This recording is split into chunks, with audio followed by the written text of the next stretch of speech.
Greetings to all. This is our next lecture and today's topic is geological mapping. So in the previous lecture we have discussed about the boreholes logging and today's topic is geological mapping and which is very important for the civil engineering perspective and the field work. So let's start. So before going to start the geological mapping, we have to understand what is map. So basically a map is a visual representation of that particular area and it is a symbolic depiction highlighting the relationship between elements of that space, and such elements are objects, regions and themes. And if we're talking about the geological map, so a map showing the distribution of rock units and the structure across the region, usually on a plane surface, this is called the geological map. So basically a geological map is totally dealing with the lithology of that particular area, and we have so many types of map which are dealing on the objects, region and themes. So map क्या है? Map एक visual representation है area का जो कि deal करता है particular objects के लिए, रीजन्स के लिए और थीम्स के लिए. और अगर हम जोलॉजिकल मैप की बात करते हैं तो जोलॉजिकल मैप डील करता है लिथोलॉजी पे और स्ट्रक्चर पे. मतलब उस पर्टिकुलर एरिया का क्या लिथोलॉजी होगा और स्ट्रक्चर क्या होगा. सो यहाँ पे हम एक मैप देख रहे हैं. So this is the map of geological map of Nagpur district जहाँ पे हमें लिथोलॉजी दिख रही है. So this is the lithology of this area of this map. So basically in the green part is the basalt. So यहाँ पे हमको जो ग्रीन पार्ट में दिख रहा है, जो ह्यूज कवरेज है ग्रीन पार्ट का, ये है हमारा टोटल बसाल्ट. और यहाँ जो येलो कलर्ड या मस्टर्ड कलर्ड में जो हमको दिख रहा है ये है ग्रेनाइट. और in between the basalt and granite we have sedimentary rock, that is conglomerate, shell and limestone. So this is the lithological map of the Nagpur district. So हम जिस तरीके से देख सकते हैं कि हमारा जो नागपुर है वो टोटली इग्नियस रॉक से कवर्ड अप है. तो यहाँ पे हमको मैक्सिमम बसाल्ट देखने के लिए मिलता है because of the Deccan traps. और ये जो है ये हमारा ग्रेनाइट है. और बीच में हमें जो मिलता है, यहाँ हमें मिलता है सैंडस्टोन, शेल, लाइमस्टोन, कॉन्ग्लोमरेट. ठीक है.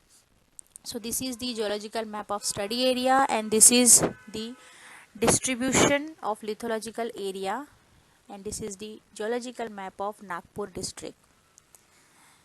So this is called the map. So map is nothing but a visual representation of 3D information into 2D format in a plane surface. So this is a map. So if we talking about the geological process or the geological field mapping process, so first of all we have to select a particular area where we have the interest. सो सबसे पहले हमको particular area select करना पड़ता है, study area select करना पड़ता है जहाँ हमें कोई इंटरेस्टिंग टॉपिक या इंटरेस्टिंग रिसर्च करनी हो. हमें उसके हिसाब से एक पर्टिकुलर एरिया को सिलेक्ट करना पड़ता है with the help of so many interesting objects. और हमें देन आइडेंटिफाई करना पड़ता है उस एरिया के रिलेटेड वहाँ की लिथोलॉजी क्या है, स्ट्रक्चर क्या है, रीजन क्या है. ठीक है. सो इस तरीके से हमारी जियोलॉजिकल प्रोसेस जो है, जियोलॉजिकल फील्ड मैपिंग शुरू होती है. तो सबसे पहले हमें एक selecting area of interest choose करना है and then we will have to do the identify all geological aspects of that particular area. So this is the starting of the geological field mapping. And now, so a geological map will show the various type of rock in that particular region, such as structure, geological formation, geothermal manifestation, age relationship, distribution of mineral ore deposit, fossil etc. So हमें during that field process हमें बहुत सारी चीज़ों की information मिल सकती है. जैसे सबसे पहले वहाँ का लिथोलॉजी क्या है, वहाँ का रीजन क्या है, वहाँ किस टाइप के स्ट्रक्चर्स हमको देखने के लिए मिलते हैं, उस पर्टिकुलर एरिया की जो लिथोलॉजी है तो वहाँ हमें किस टाइप के रॉक देखने के लिए मिल रहे हैं, और मिनरल डिस्ट्रीब्यूशन कैसा है, वहाँ पे ओर डिपॉजिट कैसे है, fossil and so many different types of feature we will have to see in the map.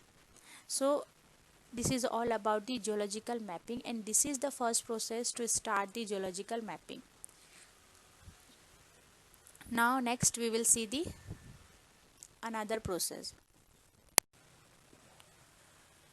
So the next is phases of geological mapping, in which we have to see three phases, that is planning and research, second is observing, mapping and collecting, and the third is reporting.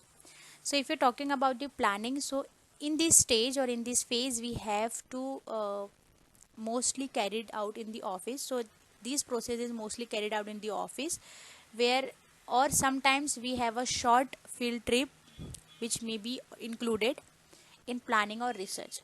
And once a field has been identified for mapping, it is also rational to learn everything in its regards, so as to make a workable field program, all possible geological reports and data, including aerial photographs and the satellite photographs.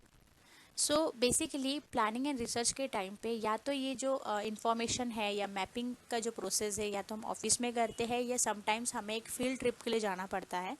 So in the field trip हमें important होती है या तो area का, उस particular area की information होनी चाहिए, उस पर्टिकुलर एरिया की डेटा रिपोर्ट होनी चाहिए, या फिर एरियल फोटोग्राफ और सैटेलाइट फोटोग्राफ्स होनी चाहिए, जिसकी वजह से हम उस पर्टिकुलर एरिया में before going to start the geological mapping हमें प्लानिंग और रिसर्च करते पता होना चाहिए उस पर्टिकुलर एरिया का. So with the help of so many tools, that is geological report और data, aerial photograph, satellite photograph and map for further maps. सो हमें with the help of these हम प्लानिंग करते हैं, रिसर्च करते हैं आगे की प्रोसेस के लिए. सेकेंड है हमारा ऑब्जर्विंग, मैपिंग एंड कलेक्टिंग. सो इसमें क्या होता है, इस प्रोसेस में हम जियोलॉजिकल फील्ड मैपिंग करते हैं, फील्ड ट्रिप करते हैं जहाँ पे हमको बहुत सारे particular small amount of information मिलती है, और हम in the form of this data में be collected in the form of photographs, और वो photographs in the form of photographs हम कलेक्ट करते हैं फील्ड विजिट के बाद. और वो सारे फोटोग्राफ्स कलेक्ट करने के बाद जो हम मेज़रमेंट लेते हैं, जो नोट्स बनाते हैं और जो फिज़िकल सैंपल लेते हैं, मतलब जो हम सैंपल लेते हैं फील्ड विजिट के टाइम पे, वो sample as a laboratory work के लिए फर्दर इंफॉर्मेशन और फर्दर डेटा कलेक्टिंग के लिए जाते हैं. तो ये हमारा आ जाता है ऑब्जर्विंग, कलेक्टिंग एंड मैपिंग में. And the last is reporting. So reporting is very important. So it is often said that a reporting is as good as data. So data के जितना ही reporting भी important होता है, because जैसा मैंने बताया कि जब हम planning and research करते हैं तो वहाँ पे भी data की ज़रूरत होती है before going to the field. So reporting भी as important as data है. So यहाँ पे हमको good accurate data की ज़रूरत होती है, जिसे हम अच्छे से एग्जामिन कर सकते हैं, और हमारे फील्ड फोटोग्राफ्स, मेजरमेंट, नोट्स और फिज़िकल सैंपल्स जो होते हैं, जो रॉक सैंपल होते हैं, उसकी भी ज़रूरत होती है. तो ये सारी चीज़ आ जाती है हमारे रिपोर्टिंग में, जहाँ पे हमारा एक पर्टिकुलर डेटा चार्ट बनता है, पर्टिकुलर डेटा इंफॉर्मेशन बनता है of that particular area.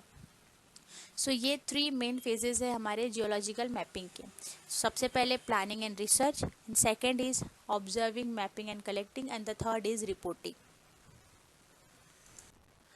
Now next we have tools and equipment used in the geological field mapping. So first of all, the first tool, which is map. So map is very important tool for the geological mapping. So with the help of geological mapping we can identify the particular lithology of that particular area, topographic features and location, directions, their drainage system.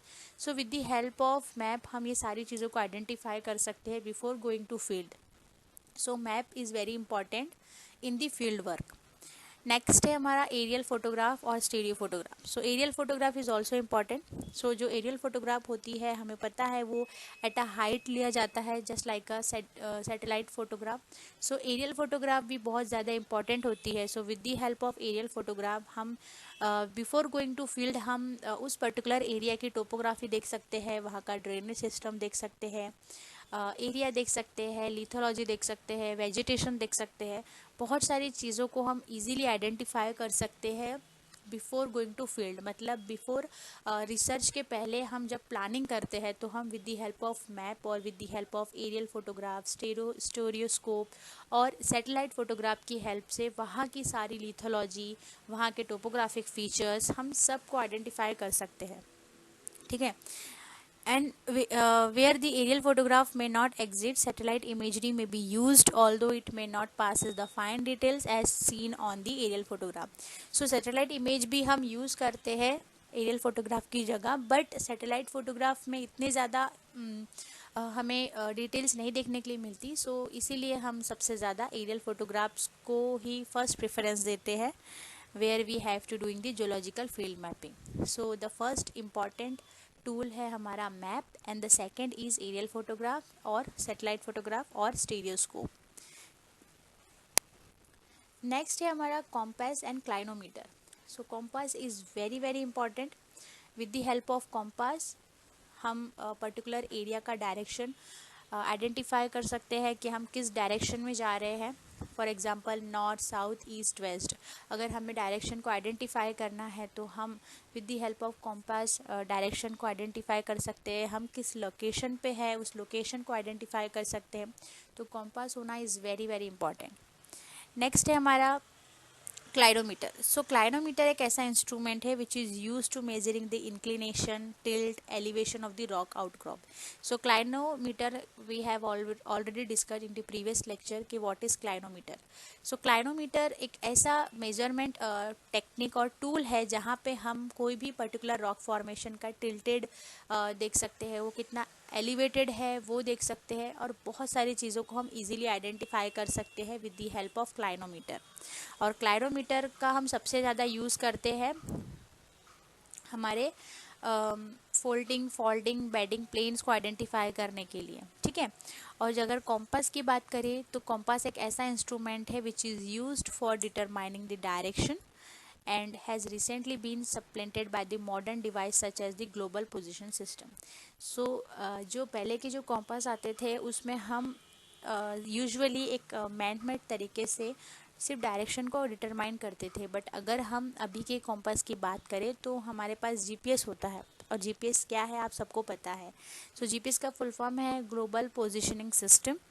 सो जो GPS होता है वो भी बहुत ज़्यादा important होता है हमारे लोकेशन को आइडेंटिफाई करने के लिए, पर्टिकुलर डायरेक्शन को आइडेंटिफाई करने के लिए. और जैसे आपने गूगल मैप देखा होगा, सो with the help of GPS हमारा गूगल मैप वर्क करता है. ठीक है. So this is a very important tool. कोई भी फील्ड वर्क से पहले हमें जीपीएस या फिर कॉम्पास या क्लाइनोमीटर को कैरी करना बहुत ज़रूरी होता है.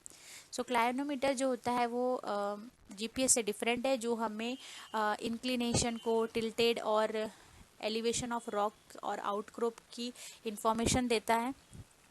and this is particularly important in area that have been subjected to tectonic movement. So tectonic movement में कौन कौन से phases आते हैं, जैसे हमें पता है फोल्ड है, फॉल्ट है, जॉइंट्स है. तो ये सारे मोमेंट्स को इजीली आइडेंटिफाई करने के लिए हमारे पास होता है क्लाइनोमीटर, जहाँ पे हम ये आइडेंटिफाई कर सकते हैं कि वो एरिया कितने डिग्री तक टिल्टेड है, कितना एलिवेशन है उस पर्टिकुलर आउटक्रॉप का. ठीक है. तो यहाँ पे हमको क्लाइनोमीटर की बहुत ज़्यादा ज़रूरत होती है. And these days, however, technology advance ensure quick and easy measurement of strike and dip of surface. And सबसे ज़्यादा इम्पॉर्टेंट, जैसे कि मैंने इसके प्रीवियस लेक्चर में बताया था कि क्लाइनोमीटर का इम्पॉर्टेंट होता है हमारे डिप एंड स्ट्राइक को आइडेंटिफाई करने के लिए. ठीक है. और डिप क्या है और स्ट्राइक क्या है ये हम प्रीवियस लेक्चर में डिस्कस कर चुके हैं. सो बेसिकली जो हमारी डिप पर्टिकुलर रॉक फॉर्मेशन होता है वो किस एंगल में टिल्ट हो रहा है, उसका एलिवेशन क्या है और वो कितनी डिग्री टिल्ट हो रहा है. ठीक है. तो ये सारी इन्फॉर्मेशन जो है हमारी वो विद द हेल्प ऑफ क्लाइनोमीटर भी हम इजीली मेजर कर सकते हैं. सो जो कॉम्पास होता है और जो क्लाइनोमीटर होता है वो बहुत ही इम्पॉर्टेंट टूल है as a geological field mapping. ठीक है. तो हमने सबसे पहले देखा है मैप, जहाँ पे हमको मैप को यूज़ करते आना चाहिए, मैप को अंडरस्टैंड करते आना चाहिए. और सेकंड जो था हमारा aerial photograph, satellite photograph and stereoscope. And then third है हमारा compass and clinometer. So these are very important tools for the geological field mapping. Now next है हमारा जीपीएस. सो जैसे कि मैंने बताया है कि एक कॉम्पास होता है जो थोड़ा ओल्ड तरीका है, बट हम वहाँ पे सिर्फ डायरेक्शन को आइडेंटिफाई कर सकते हैं, जैसे नॉर्थ साउथ ईस्ट वेस्ट, कि हम किस डायरेक्शन में हैं। और मे बी शायद सभी ने ही कॉम्पैक्स को यूज़ किया होगा। But now in a new generation and modern generation हमारे पास एक न्यू टूल है जो है जीपीएस, जिसको हम बोलते हैं geographic position system. And GPS is a satellite based navigation system comprising the three basic parts: the satellite in space, monitoring station on the earth and the GPS receiver. So जो GPS है वो हमारा है geographic position system. मतलब हम एक globe पे है, हम एक जियोग्राफिक पॉइंट पे है और सरफेस पे है, तो वो हमें हमारा लोकेशन को आइडेंटिफाई करता है, लोकेशन को ट्रैक करता है और बताता है। और जो जीपीएस है वो 3 बेसिक पार्ट पे डिपेंड करता है। सबसे पहला है सैटेलाइट, ठीक है, which is based on the navigation system. And उसके बाद आता है हमारा मॉनिटरिंग स्टेशन जो होता है अर्थ सरफेस पे। और थर्ड सबसे इम्पॉर्टेंट पॉइंट और सबसे इम्पॉर्टेंट पार्ट है रिसीवर। मतलब जीपीएस 3 चीज़ों पे काम करता है। पहला है satellite which is present on the earth, present in the space, and the second is monitoring station and the third is receiver. So ये सारी 3 मेन पार्ट से मिलकर हमें जीपीएस एक हमारी लोकेशन बताता है, कोई भी पर्टिकुलर एरिया की लोकेशन बताता है, ठीक है। और ये बहुत इंपॉर्टेंट है, ये क्वेश्चन आपको पूछ सकते हैं कि जीपीएस कौन से 3 बेसिक पार्ट से डील करता है। तो सबसे ज़्यादा इसमें इम्पॉर्टेंट है हमारा satellite, navigation system, monitoring station और रिसीवर, ठीक है। And these equipment is used in geological field mapping for finding one's position, mapping lithology, tracking structure, measuring elevation, storing sampling points and description of formation when sample are collected. So जो GPS होता है वो ना सिर्फ हमें हमारी location बताता है, बल्कि हम जिस जिस एरिया पे मैपिंग कर रहे हैं, जहाँ पे हम जो सैंपल कलेक्ट कर रहे हैं, उस पर्टिकुलर एरिया के पॉइंट्स को भी मार्क करता है, उस पॉइंट्स को भी कलेक्ट करता है। So GPS is very important. For example अगर हम फील्ड पे गए हैं और अगर हमने वहाँ पे कोई सैंपल को कलेक्ट किया है, तो हम वहाँ पे with the help of GPS एक पॉइंट को कैप्चर कर लेंगे। तो जो वो पॉइंट है जहाँ से हमने सैंपल कलेक्ट किया है, वो टाइम के साथ with direction, latitude and longitude के साथ वो रिकॉर्ड कर लेता है कि that particular sample is collected from this place. So in this way GPS is worked. So basically GPS also help in the identify or collecting the points of the rock sample, and also it is also information which is position based information.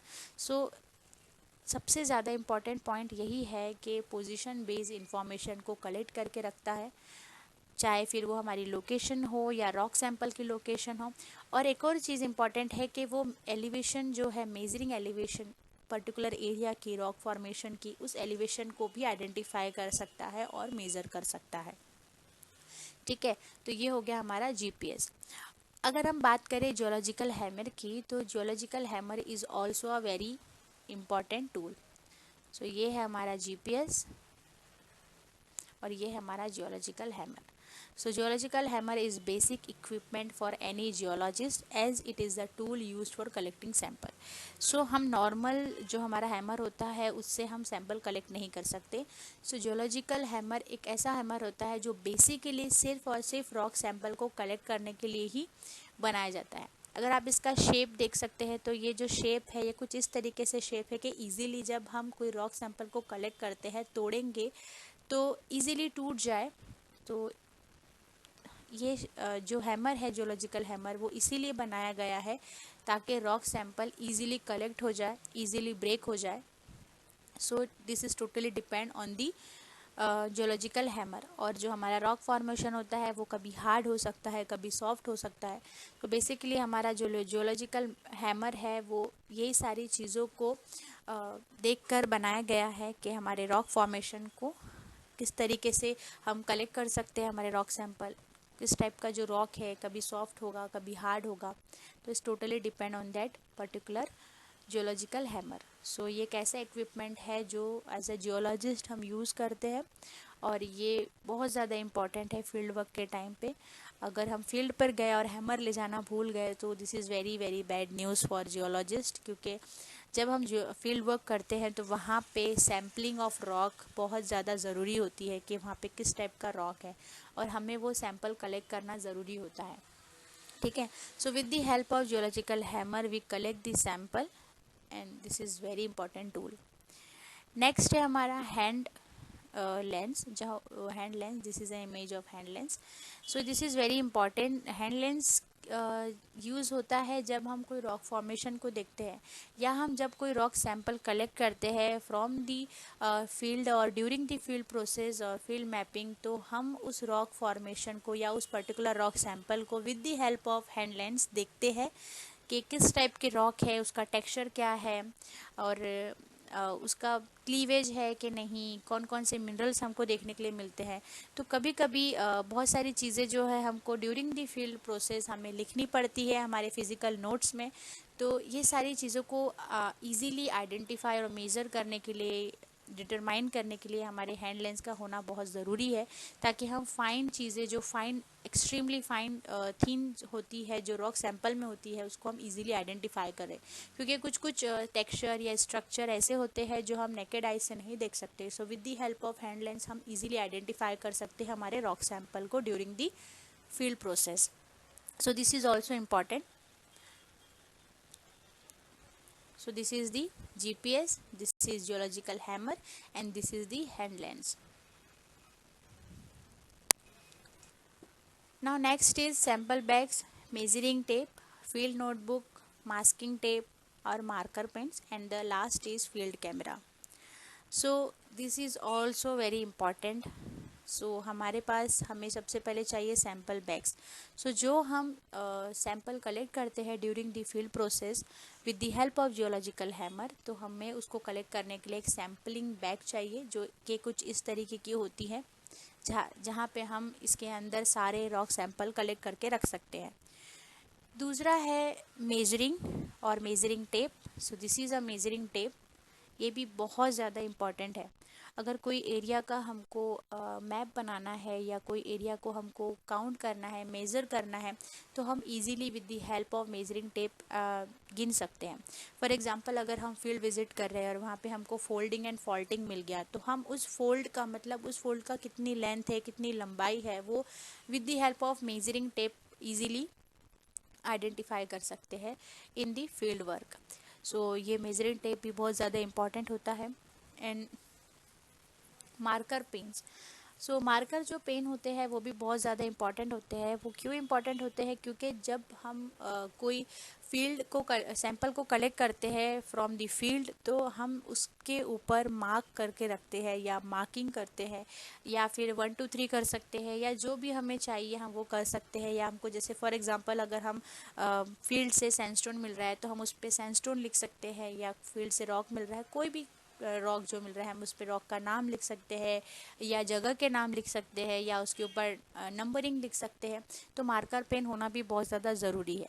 तो हम directly या तो map rock पे लिख सकते हैं, rock sample पे लिख सकते हैं, या फिर उस रॉक को एक पॉलीथीन बैग में डाल के उस पॉलीथीन के ऊपर with the help of marker pen हम उस पर रॉक सैंपल का नाम लिखते हैं, फील्ड का नाम लिखते हैं, और जो भी हम लिखना चाहे वो लिख सकते हैं। Marker pen is very very important. Field notebook, जैसा कि मैंने बताया कि हम कहाँ से रॉक सैंपल कलेक्ट कर रहे हैं, उस रॉक सैंपल का पॉइंट क्या है, लोकेशन क्या है, कौन सा रॉक सैंपल हमें मिला है, तो ये सारी चीज़ हम उस फील्ड नोटबुक में लिखते हैं। Field notebook is very important. And the last is field camera. Field camera जो एक ऐसा टूल है जहाँ से हम with the help of field camera हम इजीली आइडेंटिफाई कर सकते हैं कि फॉर एग्जांपल कभी कभी होता है कि हम रॉक सैंपल कलेक्ट कर लेते हैं और हम जगह भूल जाते हैं। तो जब भी हम कोई रॉक सैंपल को कलेक्ट करते हैं तो फील्ड प्रोसेस और field with the help of field camera एक इमेज ले लेते हैं, जिसकी वजह से हमें याद रहता है कि हम कौन सा सैंपल कहाँ से हमने कलेक्ट किया है।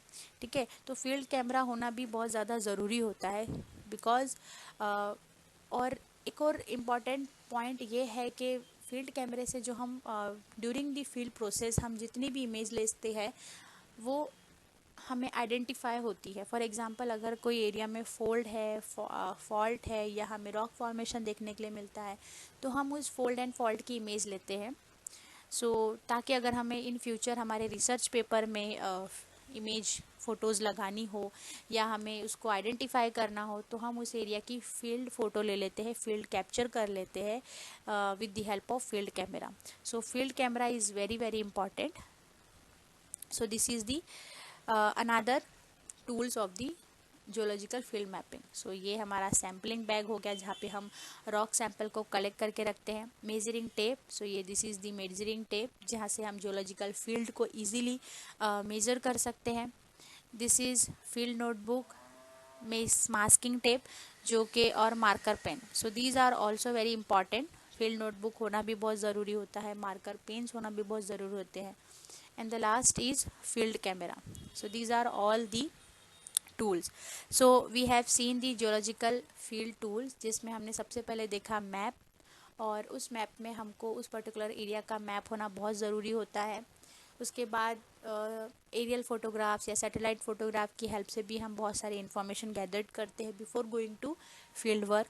फिर उसके बाद हमने देखा हमारे पास जीपीएस होना चाहिए, कॉम्पास होना चाहिए, क्लाइनोमीटर होना चाहिए। सो with the help of compass या जीपीएस हम पर्टिकुलर एरिया और लोकेशन को मार्क कर सकते हैं, हम रॉक सैंपल के लोकेशन को मार्क कर सकते हैं। ठीक है। फिर उसके बाद हमने देखा जियोलॉजिकल हैमर, हैंड लेंस और सैम्पलिंग बैग। सो ये with the help of geological hammer हम रॉक सैंपल को करते हैं। With the help of hand lens हम पर्टिकुलर रॉक सैंपल को इजीली आइडेंटिफाई कर सकते हैं। एंड देन जो सैम्पलिंग बैग है, सैम्पलिंग बैग में हम सैंपल को कलेक्ट कर सकते हैं, रॉक सैंपल को। मेजरिंग टेप जो कि एरिया को इजीली मेजर करने के लिए अवेलेबल होती है। Field notebook, masking tape and marker, and the last is field camera. So these are all very important tools for the geological field mapping. Now next is parameters to consider in geological mapping. अब हमें कौन कौन से parameters है जो कि हमारे during the process of geological mapping में होने चाहिए। तो सबसे पहले है जियोलॉजी, ऑब्वियसली। सो जियोलॉजी में हमें आता है कि उस एरिया की कौन कौन सी लिथोलॉजी है, कौन कौन से रॉक फॉर्मेशन हमें देखने के लिए मिलते हैं। सेकंड है हमारा जियोलॉजिकल लैंडफॉर्म। जियोलॉजिकल लैंडफॉर्म मतलब वहाँ पे किस टाइप के जियोमॉर्फिक फीचर्स हमको देखने के लिए मिलते हैं। For example mountains, hills, calderas, craters, canyons. और ये सारे जो जियोमॉर्फिक फीचर्स है ये हम ऑलरेडी डिस्कस कर चुके हैं इन the previous lecture of geomorphology. And third is geological structure. And उस जियोलॉजिकल स्ट्रक्चर में हमें किस टाइप के जियोलॉजिकल स्ट्रक्चर देखने के लिए मिलते हैं। For example fold, faults, joints, cracks. So ये सारी चीज़ें आ जाती है हमारे जियोलॉजिकल स्ट्रक्चर में। And the last is geothermal manifestation, जहाँ पे हमको geothermal manifestation whether hot spring, fumaroles, alter और hot ground, geyser, steam jets और sulphur deposition. So geothermal manifestation में ऐसे इंपॉर्टेंट फीचर्स आ जाते हैं जहाँ पे हमको या तो हॉट स्प्रिंग देखने के लिए मिल सकती है, या नेचुरल स्प्रिंग देखने के लिए मिल सकती है, फ्यूमेरल्स देखने के लिए मिल सकते हैं। और ये जो सारे टर्म्स है, जैसे हॉट स्प्रिंग है, फ्यूमेरल्स है, गीजर्स है, तो ये सारे जो टर्म्स है ये हम ऑलरेडी डिस्कस कर चुके हैं हमारे प्रीवियस लेक्चर सीरीज़ में। ठीक है। सो अगर आपने प्रीवियस लेक्चर सीरीज़ को अच्छे से नहीं किया है तो प्लीज़ पूरे लेक्चर सीरीज़ को अच्छे से अटेंड कीजिए, अदरवाइज़ आप एग्ज़ाम में कुछ नहीं लिख सकते। और अगर आप एग्ज़ाम में चीटिंग भी कर लिए तो कोई प्रॉब्लम नहीं है, बट जब वाइवा में आपसे क्वेश्चन पूछा जाएगा या इन फ्यूचर आपको इंटरव्यू में क्वेश्चन पूछा जाएगा तो आप कुछ नहीं कर सकते, क्योंकि इंटरव्यू आपका ऑनलाइन नहीं होगा। ठीक है। So be careful and lecture series और प्रैक्टिकल सीरीज़ को केयरफुली अटेंड कीजिए, लाइटली मत लीजिए, बिकॉज इट्स वेरी इंपॉर्टेंट। ठीक है।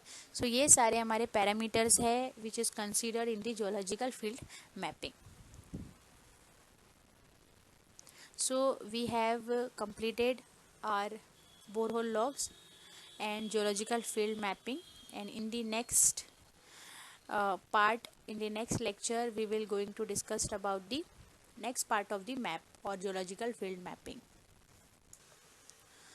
So that's it. This is the end of the lecture, and we have completed the geological field mapping part 1. In the next lecture we will see the part 2 of geological field map, in which we will see the different types of map.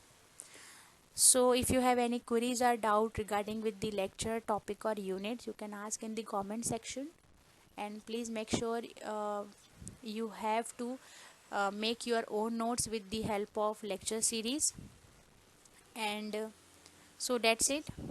Stay safe, stay healthy. Thank you.